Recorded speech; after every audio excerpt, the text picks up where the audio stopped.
आणि तुम्हाला काय, तुम्ही ओके आहेत ना? मला काय नाही, मी ओके. बघा, गावच्या ज्या आजी असतात ना ते एकदम 100% ओके असतात, कारण की ज्या हवामानामध्ये राहतात ना ते एकदम बेस्ट असते. आत्ताच्या जनरेशनमध्ये मुंबईला राहणारी माणसं असतात ना ती 60 पार झाली की त्यांचं संपलं. तर असं नाही आहे, गावाला राहणारी माणसं असतात. ब्लॉग जिसका नाम आहे अक्षय धाडवे. तर आजचा ब्लॉग असणार आहे, तर आजचा आपला जवळचाच आता आलो आहे बैलांशी. आणि तुम्हाला माहितीच असेल की एका शेतकऱ्याच्या मुलाचं काय काम असतं ते बैलांशी येणं, म्हणजे त्याला सगळं काम जरी बाहेर जरी तो प्रोफेशनल दिसला तरी त्याला घरी येऊन हे काम करावंच लागतं. तर तेच काम करतोय मी. आणि मला थोडं कॉलेजला सुद्धा जायचं आहे आणि दादासुद्धा येतोय, त्याला डॉक्टरकडे न्यायचं आहे. तर आपल्याला हे असं काम आहे. तर आजचा ब्लॉग आपला असाच असणार आहे. तर आज आपला आहे डे 14, म्हणजे आपला आज डे 14. तर आपण कन्सिस्टन्सीमध्ये 13 ब्लॉग टाकलेले आहेत. तर मला प्राऊड फील होतं आहे की कन्सिस्टन्सी मी 13 दिवस केले आणि आज मला जायचं आहे म्हणून तर मी आज गुरांशी आलो आहे. तर हे बघा, हे आपली गुरं आहेत खाली, बघितलीत? हा एक आहे आणि बाकी सगळी त्या साईडला आतमध्ये. तर अशा प्रकारे आपली गुरं आहेत आणि त्यांना जरा बघतोय मी. तर जातो आहे मी खाली चिपळूणला, थोडंसं कपडे वगैरे चेंज करेन, आल्याच्यानंतर आंघोळ करीन आणि बघूया आजचा ब्लॉग कसा होतो. धमाकेदार होतो की फक्त ॲव्हरेज होतो. मला वाटतं धमाकेदार व्हायला पाहिजे, तुम्हाला आवडायला पाहिजे आणि आवडला तर नक्कीच तुम्ही लाईक केलं पाहिजे. तर गाईस, व्ह्यूज कमी येत आहेत तरी पण आपण टाकतोय. आपल्याला एक स्वतःसाठी आपल्याला एक कन्सिस्टन्सी ठेवायची आहे की व्ह्यूज जरी कमी आले किंवा नाही जरी आले तरी आपण आपल्या स्वतःसाठी किती कन्सिस्टन्सीमध्ये राहतो आहे. तर ह्या गोष्टी मॅटर करतात. यश प्रत्येकाला लवकर भेटेल ह्याची अपेक्षा करू नका.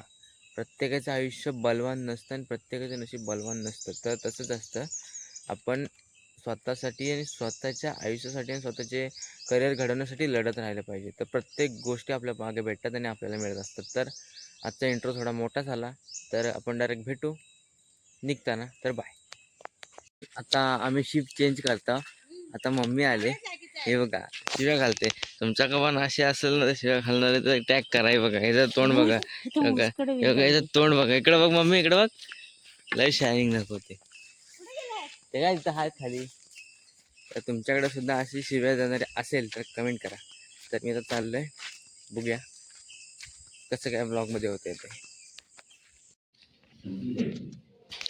ह्याला पण घेतो, नको असं दे. सगळ्याच मुंबईतनं आला इकडं मस्त वाटतंय. बघा, एवढी बाटली चढवत खाली डायरेक्ट. झालेत 15 मिनटं बघा. आणि थोड्या वेळात आता हे आजोबा सुद्धा आले तिथं आणि ह्या आजी आहे बघा. किती वर्ष झाली लग्नाला आजी तुमच्या? हां, खूप वर्ष झाली, 70 वर्ष झाली. बघा 70 वर्षाचं म्हणजे 70 वर्षाचं त्यांचं नातं आता इथपर्यंत पोचलं आहे. बघू शकता. कोण कोण असतं घरी तुमच्या? कोण नाही, आम्ही दोघंच असतो. मुलं वगैरे कोण नाही? मुलं मुंबईत असतात. मुंबई, आणि तुम्ही इकडे गावाला? मुंबईला नाही जमत तुम्हाला? आम्ही नाही जमत मुंबईला. आलो आम्ही मुंबईत होतो, पण इकडे आलो परत राहायला. गावाला घरी कोण नाही ना, मग घरी राहतो. तर बघा, आत्ताची लास्ट जनरेशन आहे की जी गावाला राहायला आवडते त्यांना. आवडतं आम्हाला. आणि ह्यानंतरची जनरेशन आहे ती अशी असणार आहे, हे बघा, मुंबईत आजारी पडणार आणि गावाला येऊन डॉक्टरकडे येणार. म्हणजे आम्ही पण असंच असणार आहे, आमचं पण लाईफ. तर त्यांचं रिलेशन बघू शकता तुम्ही. एवढे वर्ष झाली तरी पण अजून पण एकमेकांसोबत आहेत. आता त्यांचं म्हणजे जेवढं पण आयुष्य असेल तेवढं ते एकमेकांसोबत जगतील, तेवढं त्यांना आधार असणार आहे एकमेकांचा. बघा, आता आजारी कोण आहेत? आजोबा, आणि सोबत आजी आलेत. काय होतंय त्यांना? काय थकवा आला तेव्हा इंजेक्शन मारायला सांगितलं डॉक्टरने ना, ते सलाईनमध्ये तेव्हा आणलंय. आणि तुम्हाला काय, तुम्ही ओके आहेत ना? मला काय नाही, मी ओके. बघा, गावच्या ज्या आजी असतात ना ते एकदम 100% ओके असतात, कारण की ज्या हवामानामध्ये राहतात ना ते एकदम बेस्ट असते. आत्ताच्या जनरेशनमध्ये मुंबईला राहणारी माणसं असतात ना, ती 60 पार झाली की त्यांचं संपलं. तर असं नाही आहे, गावाला राहणारी माणसं असतात ती 100% ओके असतात, कारण की त्यांना फ्रेश हवा भेटते आणि ते एकदम चालते बोलते असतात इकडे. मुंबई आणि पुण्यासारखे नसतात एका जागी बसून एका जागी काम करणं. मुंबईमध्ये एका जागी रूममध्ये बसून कंटाळा येतो. हां, कंटाळा येतो आणि करमत पण नाही तिकडे. जसं गावाला कसं बाहेर फिरायला भेटतं, तसं मुंबईला आणि पुण्याला काय नसतं. असं खूप भेटतं का आमच्या ठिकाणी. झालं किरणदा आता झालं हे बघा, सलाईन विलाईन झाले. कसं वाटतंय तुला आता? ठीक आहे. हां, विकनेस हां हां बरं वाटतंय.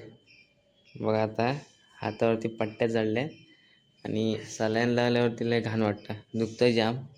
तुम्हाला माहिती आहे असं सलाईनचा ताप. आला आता गडी हे बघा. अजून खोकला जायत नाही, अजून खोकला गेला नाही अजून. खोकला जायला पाहिजे मेन म्हणजे. हे बघा आता आपलं झालंय आता आपलं. आता पेशंट आमचा आता कसं वाटतंय तुला? हा किरण, तुला आता कसं वाटतंय? बरं वाटतंय. बघू शकता आजार एकदम डेंजर आहे, काळजी घ्या सगळ्यांनी. आता आम्ही निघतोय, तर भेटू वरती. मी आलो होतो आता, म्हणजे डॉक्टरकडून मी आलो आता घरी. आणि हे बघा तुम्हाला दाखवायचं होतं ते हे हळद. तर काय बघू शकता, आई हळद काढते. एवढीच निघाली आहे हळद. तिकडची पण काढली हो. तीची आणि ती मागची मागची ती हाय पोटली. ओके, भी हम निकल जाते हैं जिम के लिए. तर गाईस बघू शकता गावठी प्रकार हळदीचा. अशा प्रकारे गावाला हळद लावली जाते. आणि सर्वप्रथम मला आता मी सांगतोय की आता जातो मी जिमला. आणि आजचा ब्लॉग थोडं इंटरेस्टिंग असणार, कारण की थोडंसं काही ना काहीतरी दाखवत असतो मी, तुम्हाला माहितीच असेल. तर निघूया आज जिममध्ये, बघूया कसं काय होतं जिमचं. आणि थोडं जरा चांगली दिसायला पाहिजे आणि काय प्रॉब्लेम आहे तो समजला पाहिजे आपल्या गाडीला. आणि तर मेन गोष्ट म्हणजे एकदम मस्त चालली पाहिजे, असं आहे. नाहीतर काय झालं माहिती आहे, गाडी चालवूचं मन करत नाही. काय मेन म्हणजे मुलांचा प्रॉब्लेम आहे. तर आपल्या गाडीला जर काय झालं ना, तर पहिलं काय झालं ते बघितल्याशिवाय त्यांना चेन पडत नाही. तसं माझंसुद्धा. तर पहिलं गाडी, नंतर मग आपण असं म्हणजे गाडीला एकदम परफेक्ट करूया, नंतर मग बघूया पुढचं काम. फॉर्म वगैरे चढवला आहे. आता बघा गाडी आपली ओके होणार आणि जरा मस्त दिसणार, बघू शकता. हां ते 100 रुपये.